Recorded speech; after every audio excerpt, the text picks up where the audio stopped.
Hello and welcome to Sports Fan Entertainment, and wow, what a win by the Tennessee Titans as they upset the Philadelphia Eagles 26-23, and man, I think this is the best win this franchise has had in the regular season in a while. The Chiefs' victory does beat this one, but man, in terms of regular season victories, what a victory today by the Tennessee Titans, and that is it, people.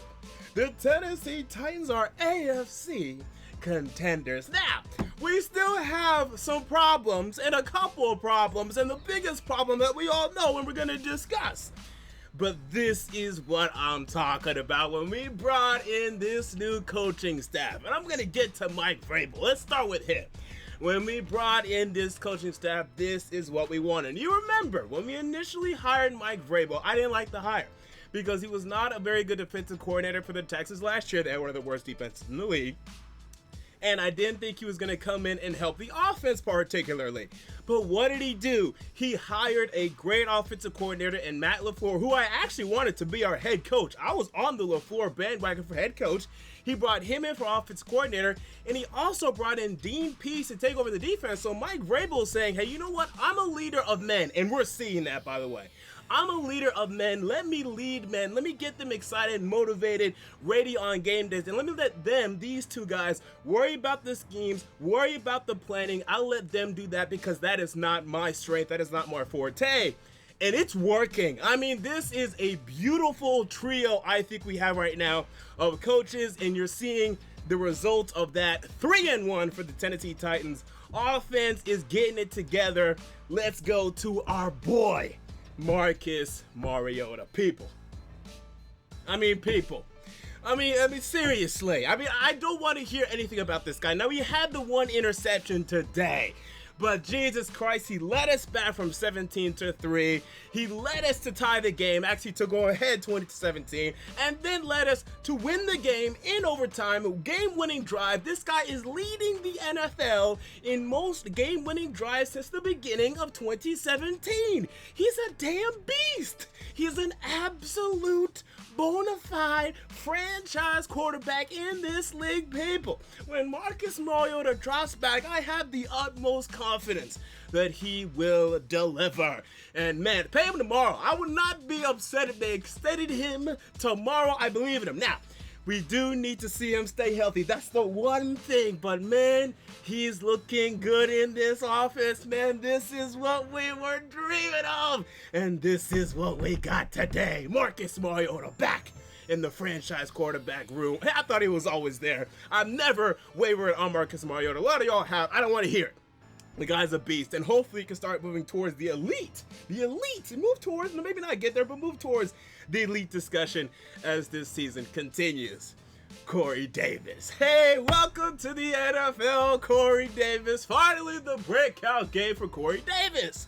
And some people were tweeting me saying, you see, I told you about Corey Davis. Now, wait a minute. I've always said Corey Davis is very talented. I had him as the number 8 overall prospect in the 2017 NFL Draft. I would have drafted Jamal Adams, but looking at the way our wide receiver core is right now, I love the fact that we have Corey Davis because God knows it's he, Taywan Taylor, and nothing else, okay?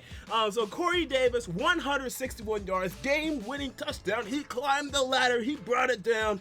What a game-winning touchdown by Corey Davis. What a game by Corey Davis. He's going to have over 1,100 receiving yards this year, people. Maybe over 1,300 because we're going to keep force-feeding him for the entire season with Delaney out, with what we're getting from Jonnu Smith. We're going to get to him in a moment.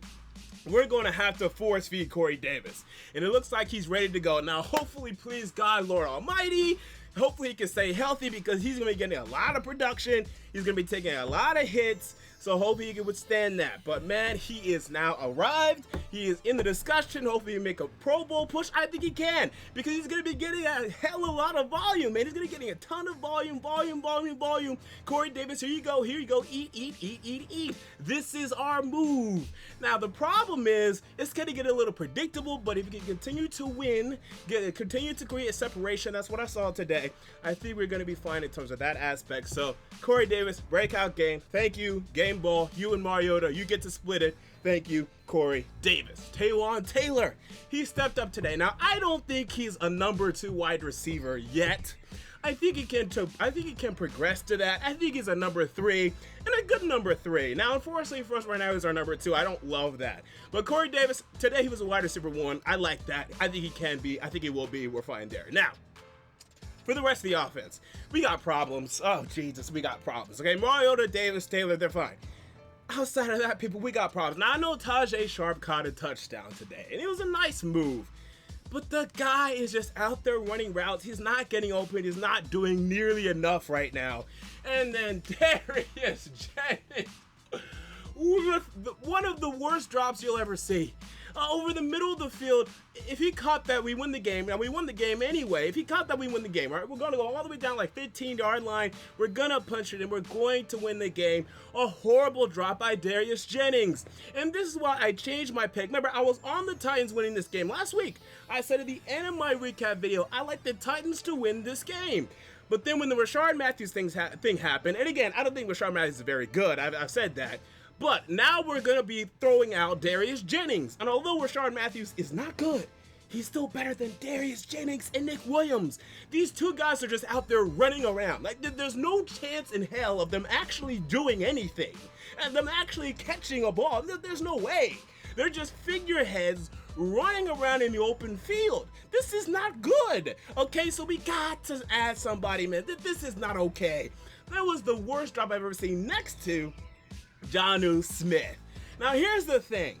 Jonnu Smith, very athletic tight end out of, I think, Florida Atlantic, okay? Maybe Florida International, actually. And look, he has the athletic build, but he sinks. I mean, we got to call it what it is. I think the only reason we're starting him, the only reason we had him as a backup tight end was because he was a third-round pick. I've never seen him do anything. I watched the tape. He doesn't block particularly well. And what a horrible drop in the first quarter when we're trying to go down and get ahead in this football game. It was a horrible drop. It was god-awful. It was as if he had bricks as hands. I mean, literally, it was one of the worst drops I've ever seen. He and Darius Jennings, I mean, Jesus Christ. I think we may need to go pick up and call a tight end. Man, what's Tony Gonzalez up to? Shannon Sharp looks like he's in good shape. I don't think the tight end position is good enough right now, and I don't think the wide receivers are outside of Corey Davis and Taywan Taylor. People, this could be, again, we're AFC contenders right now. This could be something special. But we have to get better production out of our tight end position and the wide receivers outside of the top 2.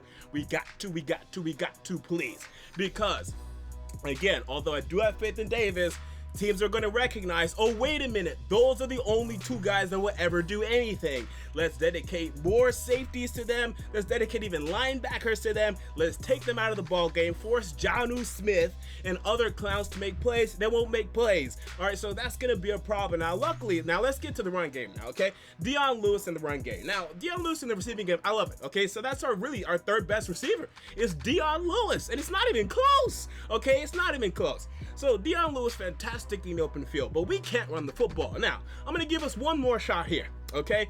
Next week against the Bills, I want to see a run game. If we don't see it, I say we abandon it. I say, okay, we can't run the ball this year. All right, Mariota, here we go. Because it's not happening. Derrick Henry, man, this was supposed to be his coming out year. Man, where it at, though? I'm not seeing it. He's not as decisive as he used to be. He's always looking to bounce outside. He dropped the pitch. These speed plays are not working. Matt LaFleur, you need to change these or do something different. This is not happening right now. I know Derrick Henry loves to bounce it outside, but this is not good. We got to get more production out of our run game. Okay, if we have Super Bowl aspirations, and I think we should have Super Bowl aspirations. I'm not saying we're going to get there.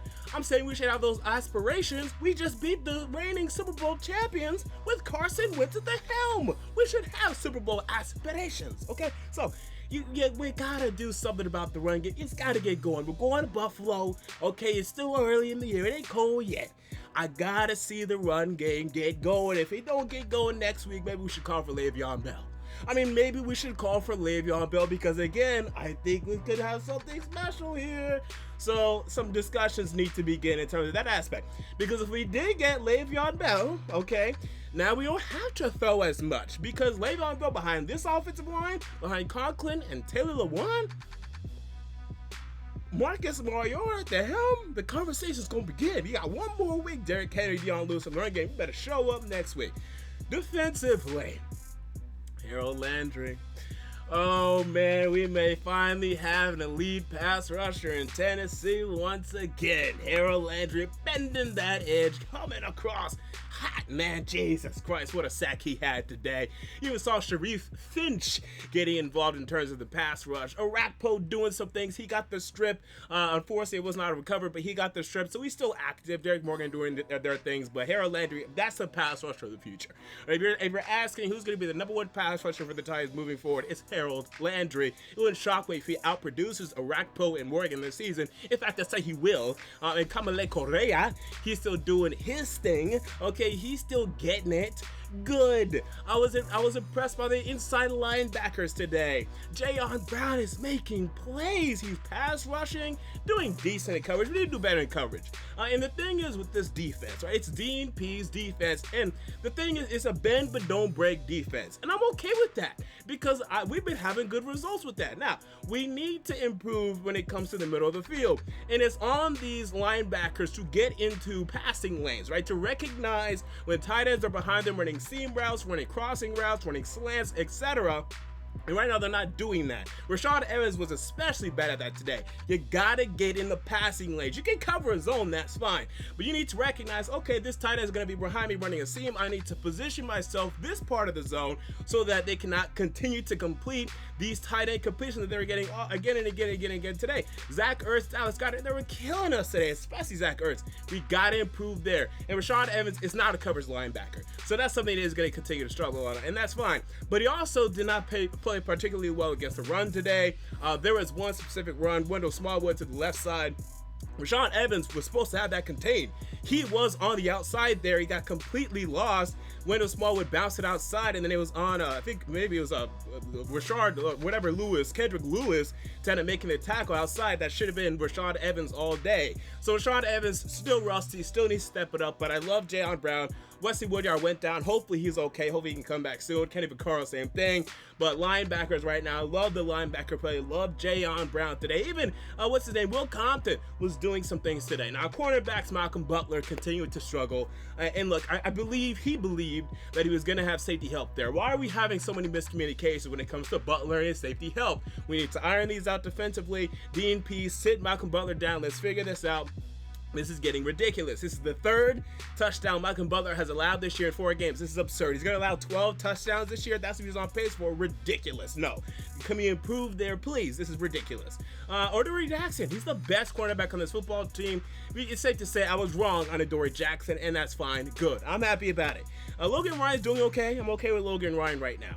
So, look, that's it. And Jarrell Casey's still being a beast up front. I still want to see more from Daquan Jones and Manny Logan, though, because our run defense right now is not very good. There's too much bending going on there. Okay, I think every single team we face has gotten way more than 4 yards per carry. Today, the Eagles got 5.3. That's too much, okay? We have to improve up front, get a bigger push up front. Jarrell Casey's doing his thing. He's doing his thing. Benny Logan? No. Okay, again, it looks like we have another Sylvester Williams situation right now with Benny Logan. He needs to step it up. Daquan Jones, Austin Johnson, let's stop the run. Come on, Rashaan Evans, do better against the run. That should be your forte. Let's show up. Let's do it now. But with all that said, people, we're 3-1. We're 3-1. We're on top of the AFC South. Last week, we defeated the Super Bowl contending Jacksonville Jaguars. And this week, we defeated the Super Bowl contending Philadelphia Eagles. Our franchise quarterback is back in the fold, and he's slinging that thing, people. This is beautiful. All right, and I'm looking at this now. And I don't want to get ahead of myself because you guys know I'm very emotional, especially on game day. On other days, I'm not that emotional when it comes to this team, but game days, I'm emotional. I'm a fan. You guys get that. You guys understand that at this point. Have you seen our schedule? Are you guys afraid of anyone on our schedule? There's one big dog. That's it. There's literally one big dog for the rest of our schedule, the New England Patriots, and they're coming to our town. That's going to be the litmus test. If we can win that one, man, optimism will be unbridled. But look at our schedule. This is our schedule, and tell me who I should be so afraid of. Okay, so we're going to Buffalo next week. Buffalo came back to Buffalo this week, right? You saw they returned back to their old form. Josh Allen back to playing poorly. Good. A week after that, we host the Baltimore Ravens. We beat them last year. We can do it again. We face the Chargers in London. Okay, no problem to me. It'll be tough. It's not going to be easy, but I'm not shaking in my boots there. We're going to Dallas, facing the Dallas Cowboys. If we can stop Ezekiel Elliott, we need to improve our run defense, but I'm not shaking in my boots there. We're hosting the Patriots, by far the most difficult game on the schedule. We're going to the Colts. We're going to the Texans. We're hosting the Jets. We're hosting the Jaguars. We're going to the Giants. We're hosting the Redskins, and we're hosting the Indianapolis Colts. Is there a game on this schedule outside of New England who we host that you're shaking in your boots? I mean, people, the past 2 weeks were our most difficult games, and we won. Gotta stay healthy. Mariota, talking specifically to him, gotta stay healthy. But man, with Corey Davis now breaking out, Taywan Taylor doing his thing, I like the way we're looking right now in Tennessee. So with that said, those are my thoughts on the Titans versus the Eagles. Now, let me talk about the Eagles for a little bit, because I'm sure there are some Eagles fans that want to hear my thoughts on them. Now, look. This is not good, but it's also not bad. Luckily, you're in the NFC East, where although the Redskins are looking decent right now, I'm not really buying into them. The Cowboys won today, they're at 2-2, so are you. I still like the Eagles to win the NFC East, but this is why I have the Eagles going down to 10-6 this season, still making the playoffs. But it's the defense isn't there right now, man. Jalen Mills is struggling, man. I mean, again, you know who we're going to throw to. Corey Davis, little Dion Lewis, little Taywan Taylor, and then Corey Davis again. And you couldn't stop us. That's concerning. Carson Wentz is doing his thing. He's looking good. But the wide receivers in him, they're not in sync right now entirely. Nelson Aguilar was a little off with him today, so they need to improve those relationships. Austin Jeffrey getting back to game form as well. The Eagles will be fine. They're struggling a little bit. I mean, you lost to Tampa Bay. You lost to us both on the road. You're going to win at home. So we understand how the Eagles are. They're still a good team. They're still going to be fine. I liked what I saw in terms of the run game today. I thought you should have ran it more. You would have found more success. I think you trusted Carson Wentz a little bit too much. I mean, he's not going to do poorly. He's not going to throw interceptions, but if you would have relied more on the run game, in the third quarter, you're up 17-3.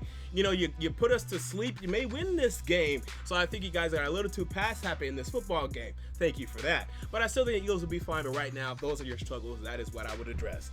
3-1 Tennessee Titans. Until next time, this has been MJ of Sports Fan Entertainment, and I'm out. See you all later.